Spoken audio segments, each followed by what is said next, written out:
Bonjour chers téléspectateurs de Free Media, bienvenue en suivre cette édition du journal dont voici les sommaires.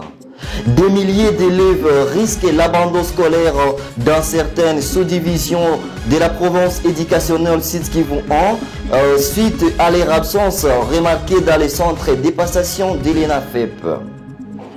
Deux incendies se sont produits dans la ville de Bukavu, l'un qui a ravagé près de 70 maisons au quartier Nyakaliba, commune de Kadutu, le jeudi 3 juillet 2025, et l'autre aussi Ravenu Bizimana, quartier Panzi, dans la commune d'Ibanda.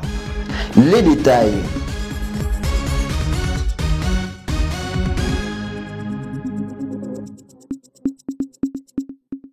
La neutralisation de FDLR en République démocratique du Congo et les retraits des troupes rwandaises sur les sols congolais sont les deux points impératifs et importants lors de l'accord signé entre la RDC et le Rwanda la semaine dernière à Washington DC grâce à la facilitation de l'administration Trump. Qu'en est-il ? Au cœur des tensions persistantes entre la République démocratique du Congo et la République du Rwanda, Thérèse Kayikwamba, ministre des Affaires étrangères de la RDC, lors du briefing de la presse le jeudi 3 juillet 2025, est revenue sur la question des FDLR qui, depuis près de 30 ans, se prétexte est recyclé et réchauffé à toute sauce et justement, c'est la raison pour laquelle il est dans l'accord signé à Washington parce que la RDC veut y mettre fin. On veut mettre fin à cet accord, à ce prétexte récurrent d'une présence et d'une menace soi-disant des FDLR.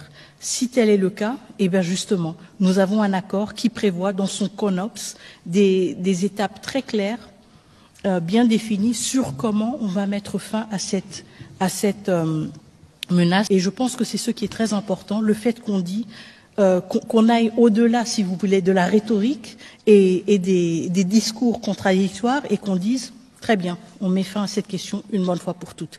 Tout comme on met aussi fin à la question de la présence des troupes rwandaises en République démocratique du Congo qui n'y ont rien perdu. Le lendemain de ce briefing, le président rwandais Paul Kagame s'est exprimé devant les médias et est revenu sur le fait que l'on peut lui reprocher d'avoir tout fait pour éviter que l'FDLR ne cause des problèmes à son pays ni à quiconque les soutenait, mais l'on ne peut pas lui reprocher le déclenchement de ces conflits si l'accord offre des solutions pragmatiques et une volonté partagée de tourner la page. C'est la mise en œuvre fidèle de ces engagements déterminés s'il s'agit vraiment d'une fin durable ou d'un nouveau prétexte à venir. 4 enfants, dont 3 d'une même famille à Bizimana Panzi et à Nyakaliba à Kadutu, c'est le bilan humain des morts survenus lors de deux incendies à ces endroits dans la ville de Bukavu. Celui de Nyakaliba en date du 3 juillet 2025 et l'autre à Bizimana c'est 4 juillet. 24 heures après l'incendie qui a ravagé près de 70 maisons à Nyakaliba dans la commune de Kadutu, notre équipe s'est rendue sur ces lieux. Elle vous propose ces reportages. Sur l'espace qui abritait autrefois des habitations, ne subsiste que des cendres. Les victimes de ces drames survenus dans la nuit du 3 juillet restent désespérées et inconsolables. Certains tentent de ramasser des débris calcinés de leurs maisons parties en fumée, tandis que d'autres s'activent à nettoyer leurs parcelles dans l'espoir d'y ériger un abri provisoire. À quelques mètres, des mères de familles ramassent des braises laissées par l'incendie. Des enfants récupèrent des mitrailles parmi les décombres. La main posée sur la joue, bouleversée, entourée de ces objets ménagers brûlés, des matelas à demi consumés et des enfants, Bintou, mère de 3 enfants, reste sans voix.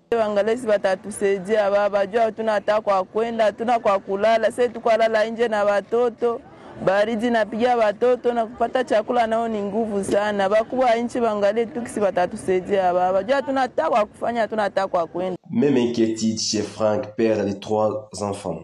Ilikuwa 2h du matin, moto unajitokeza katika hii quartier na tulikosa gisi ya kufanya. Tulipiganisha yetu tuzimishe moto tukashindwa. Venir témoigner sa compassion à une collègue du marché, Takwinja Tiasha n'a trouvé que cendre et désolation à l'endroit où son ami vivait.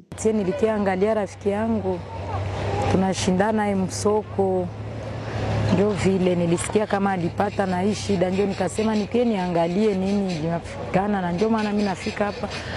Malgré la joie qui a animé les jeunes finalistes à l'examen national de fin d'études primaires ENAFEP édition 2025 dans la ville de Bukavu, après la passation de cet examen, de milliers d'élèves risquent l'abandon scolaire dans certaines sous-divisions de la province éducationnelle du site Kivu 1 suite à leur absence remarquée dans les centres de passation de ces épreuves. Suivez ces reportages. Les épreuves d'examen national de fin d'études primaires se sont déroulées dans un environnement de quiétude dans la province éducationnelle Sud Kivu 1. Certains élèves rencontrés par notre équipe dans les centres de passation de l'examen à l'EP1 Ibanda et l'EP2 Ibanda dans la ville de Bukavu révèlent que l'examen était conforme à la matière apprise en classe et espèrent à la réussite. On a passé avec l'examen de français, culture. L'examen s'est passé bon, il est passé bien l'examen. Alors l'examen s'est passé bien, tu penses si tu vas réussir combien? Je vais réussir 50 sur 50. Français et culture générale. Alors dis-moi comment s'est passé l'examen? Très bien. Tu penses que tu vas réussir combien? 100%. Ah, tu espères à 100%? Oui. Culture et français. Ah, comment s'est passé l'examen? L'examen s'est passé bien. Alors, tu penses, tu vas réussir combien? 98. Alors, qu'est-ce que tu dis? Demain, c'est quel examen tu prépares? L'examen des mathématiques. Et tu penses que tu vas... Plusieurs élèves finalistes ne se sont pas présentés dans leur centre de passation de ces derniers. C'est ce qu'indique le peu de rapports en provenance de des sous-divisions sur les 16 qui comptent cette province éducationnelle réceptionnée par le prophète ad intérim de cette juridiction. Beaucoup d'enfants ne se sont pas présentés, surtout dans les sous-divisions qui ont été victimes des affres de la guerre. Par exemple, à Calais, les rapports que nous avons, il y a plus de 1000 enfants absents. Toujours avec vous, Léo Moussagui, qu'en est-il de la rémunération des surveillants et des examinateurs à la session préliminaire de l'examen d'État édition 2025?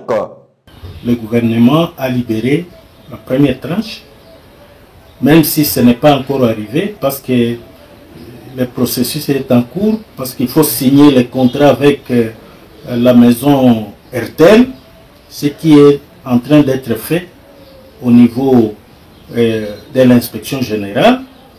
Après le processus de contrat, c'est à ce moment-là qu'on va entamer l'opération d'envoi d'argent dans les téléphones.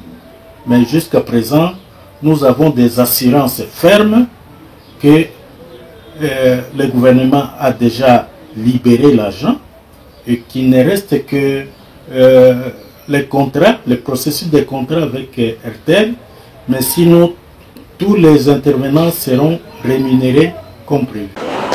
Initier des projets agroécologiques dans les périphéries du parc national de Kaouzi-Biega Penkabi au profit des communautés locales serait l'une des solutions pour protéger ce patrimoine mondial.